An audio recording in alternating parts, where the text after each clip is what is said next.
ఇటీవల బీఆర్ఎస్ నుంచి కాంగ్రెస్ లో చేరిన కడియం కావ్యకు వరంగల్ లోక్సభ టికెట్ ఖరారు చేసింది కాంగ్రెస్ హైకమాండ్. ఇవాళ కాంగ్రెస్ రిలీజ్ చేసిన లిస్టులో కడియం కావ్య పేరును చేర్చింది. కరీంనగర్, హైదరాబాద్, ఖమ్మం స్థానాల అభ్యర్థుల విషయంలో సస్పెన్స్ కొనసాగుతోంది.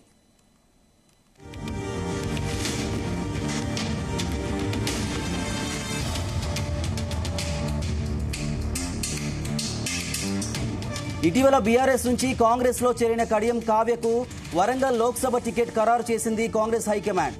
ఇవాళ కాంగ్రెస్ రిలీజ్ చేసిన లిస్టులో కడియం కావ్య పేరును చేర్చింది. కరీంనగర్, హైదరాబాద్, ఖమ్మం స్థానాల అభ్యర్థుల విషయంలో సస్పెన్స్ కొనసాగుతోంది. ఇక ఇదే ఇష్యూకు సంబంధించి మరిన్ని డీటెయిల్స్ మా ప్రతినిధి శ్రీచరణ్ అందిస్తారు. శ్రీచరణ్, కడియం కావ్యకు వరంగల్ ఎంపీ టికెట్ పై మీ దగ్గర ఉన్న అప్డేట్స్ ఏంటి? శ్రీనివాస్, ఈ రోజు ఏఐసిసి మరొక ప్రెస్ రిలీజ్ చేసింది. దానిలో భాగంగా మహారాష్ట్ర నుంచి అకోలా పార్లమెంట్ కాన్స్టిట్యున్సీ నుంచి డాక్టర్ అభయ్ కాశీనాథ్ పాటిల్ ని, అలాగే తెలంగాణ నుంచి వరంగల్ పార్లమెంట్ కాన్స్టిట్యున్సీ నుంచి కడియం కావ్య పేర్లు తో ఒక ప్రెస్ రిలీజ్ చేసింది. అయితే గడిచిన కొద్ది రోజులుగా పలు వివాదం నడుస్తున్న విషయం తెలిసిందే. మొదట కూడా బీఆర్ఎస్ నుంచి కడియం కావ్యకి టికెట్ బీఆర్ఎస్ అధినేత కేసీఆర్ కేటాయించడంతో పాటు అయితే ఆమె అకస్మాత్తుగా మార్చి 28వ తేదీ రోజు ఒక లెటర్ రాసింది మాజీ ముఖ్యమంత్రి కేసీఆర్ కి. ప్రధానంగా ఆమె ప్రస్తావించిన లెటర్ లో గడిచిన కొద్ది రోజులుగా పార్టీ నాయకత్వంపై మీడియాలో వస్తున్న అవినీతి, భూ కబ్జాలు, ఫోన్ ట్యాపింగ్ లాంటి వ్యవహారాలు, అలాగే లిక్కర్ స్కామ్ లాంటి విషయాలు పార్టీ ప్రతిష్టను దిగజారుస్తున్నాయి. జిల్లాల నాయకుల మధ్య సమన్వయం, సహకారం లేకపోవడం, ఎవరి వారి యమునా తీరన్నట్లుగా కూడా వివరించడం పార్టీకి మరింత నష్టం చేస్తుంది. ఈ పరిస్థితిలో నేను పోటీ నుంచి విరమించుకోవాలని నిర్ణయించుకున్నాను అని కూడా ప్రధానంగా ఆమె కేసీఆర్ కి ప్రస్తావించారు. అనంతరం కడియం శ్రీహరి కూడా కాంగ్రెస్ పార్టీలో వెళ్లడము, అనంతరం కూడా అక్కడ స్థానికంగా ఉన్న 3 సార్లు కూడా కడియం శ్రీహరి స్టేషన్ గన్పూర్ నుండి కాంగ్రెస్ నేత అయిన ఇంద్ర అనే మహిళ పైన పోటీ చేయడము, ఆమె ఓడిపోవడము. అయితే ఆమె కూడా కాంగ్రెస్ రాష్ట్ర ఇన్ఛార్జ్ ధీర్దాస్ మున్షికి కూడా ఆమె కంప్లైంట్ చేయడము, గడిచిన 30 సంవత్సరాలుగా శ్రీహరి వల్ల ఏ విధంగా ఇబ్బందులు పడ్డామో ఆ ఇబ్బందులన్నీ వివరించడం కూడా జరిగింది. అయితే మొదట్లో కూడా కడియం శ్రీహరిని కాంగ్రెస్ లో కొద్ది మంది కూడా అపోజ్ చేశారు. ఆయన్ని తీసుకోకూడదు, ఆయన చంద్రబాబు నాయుడు శిష్యుడు, ఆయన చంద్రబాబు నాయుడు ఏజెంట్ అని కూడా ప్రధానంగా ఒక ప్రచారం నడిచింది. అయితే గతంలో కూడా రైవలరీ అటు తాటికొండ రాజయ్యతో పాటు కడియం శ్రీహరి అన్నట్టు ఉండేది. అయితే తాటికొండ రాజయ్య గడిచిన కొద్ది రోజులుగా ఆయన ఎమ్మెల్యేగా ఉన్నప్పటికీ ఆయన పెద్దగా యాక్టివ్ గా పాలిటిక్స్ లో లేడు. ఆయన ఎంతసేపు కూడా ఆయన కాన్స్టిట్యున్సీ పరిధిలోనే ఆయన ఉండడము.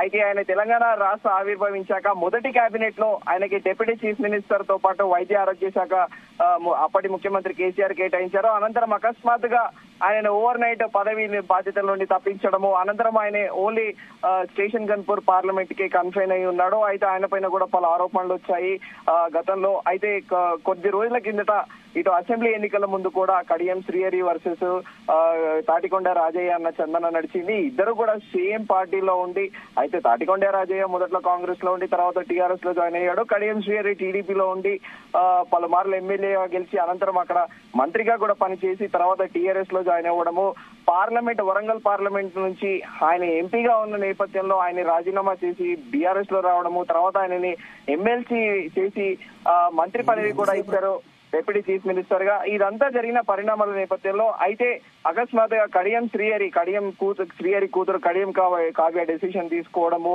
ఆయన కాంగ్రెస్ లో వెళ్లాలనుకోవడము, కార్యకర్తలతో సంప్రదింపులు జరిపి తాను క్యాడర్ తో ఒక డిస్కస్ చేసి నేను పార్టీలో జాయిన్ అవుతానని చెప్పడము, అనంతరం కూడా రాజకీయ సమీకరణాలు మారి కొంతమేరకు కాంగ్రెస్ కి చెందిన నేతలు కూడా ఆయన రాకను అపోజ్ చేశారు. ఎందుకంటే ఆయన చంద్రబాబు నాయుడు ఏజెంట్ గా ఆయనకి ముద్ర పడింది.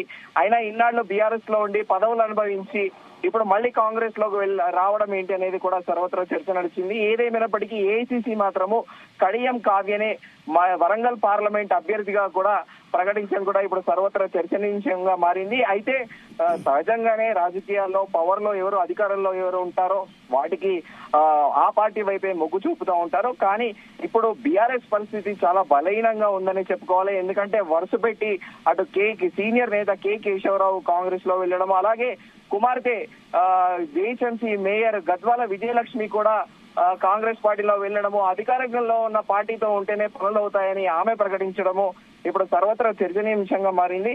అయితే ఇప్పుడు కడియం కావ్యకి ఇక ఒకవైపు స్టేషన్ గన్పూర్ లో వాళ్ళ ఫాదర్ కి కొద్దిగా అడ్వర్సిటీ ఉంది. ఇటు తాటికొండ రాజయ్య సపోర్ట్ చేస్తారా ఆయన క్యాడరు, అలాగే ఈ ఇందిరా అనే కాంగ్రెస్ సీనియర్ నేత ఆమె క్యాడర్ సపోర్ట్ చేసి కడియం కావ్యను గెలిపిస్తారా అనేది కూడా సర్వత్రా ఇప్పుడు చర్చనీయాంశంగా మారింది. మరోవైపు కూడా కాంగ్రెస్ వర్గీయులు ఏమంటున్నారంటే ఎనియో అధికారంలో మాకే ఉంది, వివిధ జాతీయ సంస్థలు కూడా చేసిన సర్వేలలో కాంగ్రెస్ పార్టీకే మెజారిటీ సీట్లు వస్తాయి. ఈ నేపథ్యంలో అక్కడక్కడ కొద్దిగా అసమ్మతులు ఉన్నప్పటికీ కూడా ప్రజలంతా కాంగ్రెస్ పార్టీ వైపే ఉన్నారు. డెఫినెట్ గా కడియం కావ్య గెలుస్తుంది అని కూడా కడియం షేరి వర్గీయులు పేర్కొంటున్నారు. మరి చూడాలి పబ్లిక్ ఎలాంటి మ్యాండేట్ ఇస్తారు, కడియం కావ్యను వరంగల్ పార్లమెంట్ కాన్స్టిట్యున్సీ నుంచి గెలిపిస్తారా లేదా అనేది మనం ఎన్నికల తర్వాత చూడాలి. Srinivas. Right, thank you Sricharan.